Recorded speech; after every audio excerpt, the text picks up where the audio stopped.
നമസ്കാരം, ഞാൻ ഡോക്ടർ ശ്രീ പാർവതി. ഇന്നത്തെ കാലത്ത് പലരെയും അലട്ടുന്ന, ഈവൻ ചെറുപ്പക്കാരെ പോലും അലട്ടുന്ന ഒരു പ്രശ്നമാണ് മുടി നരയ്ക്കുക എന്നത്. ഇതിന് കാരണങ്ങൾ പലതുണ്ട്. മുടി നര കറുപ്പിക്കാനായിട്ട് പലരും ഉപയോഗിക്കുന്നത് ആർട്ടിഫിഷ്യൽ ഹെയർ ഡൈകളാണ്. ഇവ മുടി കറുപ്പിക്കുമെങ്കിലും ഇത് വരുത്തുന്ന ആരോഗ്യ പ്രശ്നങ്ങൾ പലതാണ്. സ്ഥിരമായിട്ട് ആർട്ടിഫിഷ്യൽ ഹെയർ ഡൈ ഉപയോഗിക്കുമ്പോൾ ഉണ്ടാകുന്ന ആരോഗ്യ പ്രശ്നങ്ങൾ എന്തൊക്കെയാണെന്ന് ഇന്നത്തെ വീഡിയോയിൽ നമുക്ക് നോക്കാം.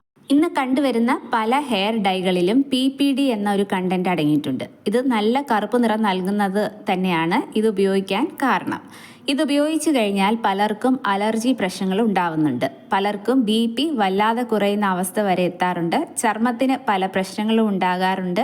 ഇത് സ്ഥിരമായിട്ട് ഉപയോഗിച്ചു കഴിഞ്ഞാൽ ശ്വാസകോശ സംബന്ധമായ പ്രശ്നങ്ങളും ഉണ്ടാവും. പ്രത്യേകിച്ചും ഇതിൽ അമോണിയ അടങ്ങിയിട്ടുണ്ടെങ്കിൽ ഇത് ശ്വാസമുട്ടൽ, ആസ്മ, ബ്രോങ്കൈറ്റിസ് തുടങ്ങിയ പല പ്രശ്നങ്ങൾക്കും കാരണമാവാറുണ്ട്. സ്ഥിരമായിട്ട് ഇത്തരം ആർട്ടിഫിഷ്യൽ ഹെയർ ഡൈസ് ഉപയോഗിച്ചു കഴിഞ്ഞാൽ ക്യാൻസർ സാധ്യത വർദ്ധിക്കാനുള്ള ചാൻസ് കൂടുതലാണ്, പ്രത്യേകിച്ച് ബ്ലാഡർ ക്യാൻസർ. അതുകൊണ്ട് തന്നെ സലൂണിലും അല്ലെങ്കിൽ ബാർബർ ഷോപ്പുകളിലും ഒക്കെ വർക്ക് ചെയ്യുന്നവർക്ക് ഇതുമായിട്ടുള്ള സമ്പർക്കം വരുന്നത് കൊണ്ട് തന്നെ ക്യാൻസർ സാധ്യത കൂടാനുള്ള ചാൻസ് കണ്ടുവരാറുണ്ട്. അതുപോലെ leukaemia, thyroid complaints, endocrine problems ഇവയൊക്കെ വരാനും ചാൻസ് കൂടുതലാണ്. മാത്രമല്ല മുടിക്കും തലയോട്ടിക്കും ഒട്ടും നല്ലതല്ല. മുടി പൊട്ടുപോകാനും തലയോട്ടിക്ക് ചൊറിച്ചിൽ പോലുള്ള പ്രശ്നങ്ങൾ വരാനും മുടി ഡ്രൈ ആവാനുള്ള സാധ്യതയും കൂടുതലാണ്.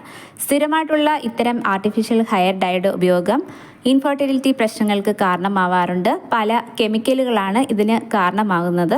മുലയൂട്ടുന്ന സ്ത്രീകൾ, ഗർഭിണികൾ ഇവരൊക്കെ ഒരു കാരണവശാലും ഇത്തരം ആർട്ടിഫിഷ്യൽ ഹെയർ ഡൈസ് യൂസ് ചെയ്യാതിരിക്കുന്നതാണ് നല്ലത്. അതുപോലെ എപ്പോഴും ആർട്ടിഫിഷ്യൽ ഹെയർ ഡൈ ചെയ്യുന്നതിന് മുമ്പ് ഒന്ന് പാച്ച് ടെസ്റ്റ് ചെയ്ത് നോക്കുന്നത് നല്ലതാണ്. അതായത് ഈ ഹെയർ ഡൈ കയ്യിലോ മറ്റോ ഒന്ന് പുരട്ടി നോക്കി കുറച്ച് നേരം വെയിറ്റ് ചെയ്യുക. മറ്റ് അലർജി അല്ലെ മറ്റ് സ്കിൻ കംപ്ലയിൻസ് ഒന്നും പെട്ടെന്ന് വരുന്നില്ലല്ലോ എന്നറിഞ്ഞതിന് ശേഷം വേണം ഇത് ഹെയറിൽ പുരട്ടാനായിട്ട്.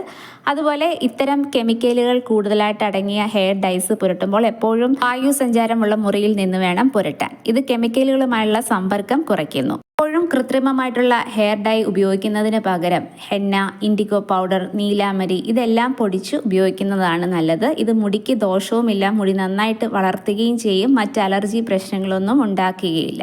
അതുപോലെ അറിഞ്ഞിരിക്കേണ്ട ഒരു കാര്യമാണ് പാരബൻ എന്ന ഒരു ഘടകം ഷാമ്പൂവിലും ഡൈകളിലും എല്ലാം ഉപയോഗിച്ച് വരുന്ന ഒന്നാണ്. ഇതും സ്ഥിരമായിട്ട് ഉപയോഗിക്കുന്നത് ഒട്ടും നല്ലതല്ല. ലെഡ് അസറ്റേറ്റ്, അമോണിയ, PPD എന്നിവ അടങ്ങിയ ഡൈകളും നല്ലതല്ല. അതുകൊണ്ട് ഹെയർ ഡൈ വാങ്ങുകയാണെങ്കിൽ ഇത്തരം വസ്തുക്കളൊന്നും ഉപയോഗിച്ചിട്ടില്ല എന്ന് ഉറപ്പാക്കുക. മുടിക്ക് നാച്ചുറലായിട്ട് കറുപ്പ് നിറം ലഭിക്കാനായിട്ട് വീട്ടിൽ തന്നെ ചെയ്യാൻ പറ്റുന്ന ഒന്നാണ്. ഈക്വൽ എമൗണ്ടിൽ ഇൻഡിഗോ പൗഡറും ഹെന്ന പൗഡറും എടുക്കുക. അതൊരു കട്ടൻ ചായയിലോ അല്ലെങ്കിൽ കട്ടൻ കാപ്പിയിലോ നല്ലതുപോലെ മിക്സാക്കി പേസ്റ്റ് ആക്കുക. സ്കാൽപ്പിലും ഹെയറിലും നരയുള്ള സ്ഥലത്തും എല്ലാം നന്നായിട്ട് തേച്ച് പിടിപ്പിക്കുക. 1 മണിക്കൂർ ഇത് വെച്ചതിന് ശേഷം കഴുകി കളയുക. അതിനുശേഷം രണ്ടാമത്തെ ദിവസം ഇൻഡിഗോ പൗഡർ മാത്രം എടുക്കുക. അതും കട്ടൻ ചായയിലോ അല്ലെങ്കിൽ കട്ടൻ കാപ്പിയിലോ മിക്സ് ചെയ്യുക. അതും സ്കാൽപ്പിലും ഹെയറിലും നരയുള്ള ഭാഗത്തും ഒക്കെ പുരട്ടുക.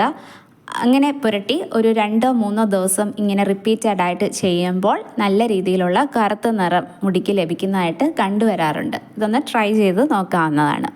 മറ്റ് സൈഡ് എഫക്റ്റുകളൊന്നും ഇല്ലാതാനും മുടി നന്നായിട്ട് വളരുകയും ചെയ്യും. സ്കിന്നിനും മറ്റ് പ്രശ്നങ്ങളൊന്നും ഉണ്ടാവില്ല. ഈ ഒരു വീഡിയോ എല്ലാവർക്കും ഇൻഫോർമേറ്റീവ് ആകും എന്ന് പ്രതീക്ഷിക്കുന്നു. മറ്റൊരു വീഡിയോയുമായി വരുന്നതുവരെ എല്ലാവർക്കും നന്ദി, നമസ്കാരം.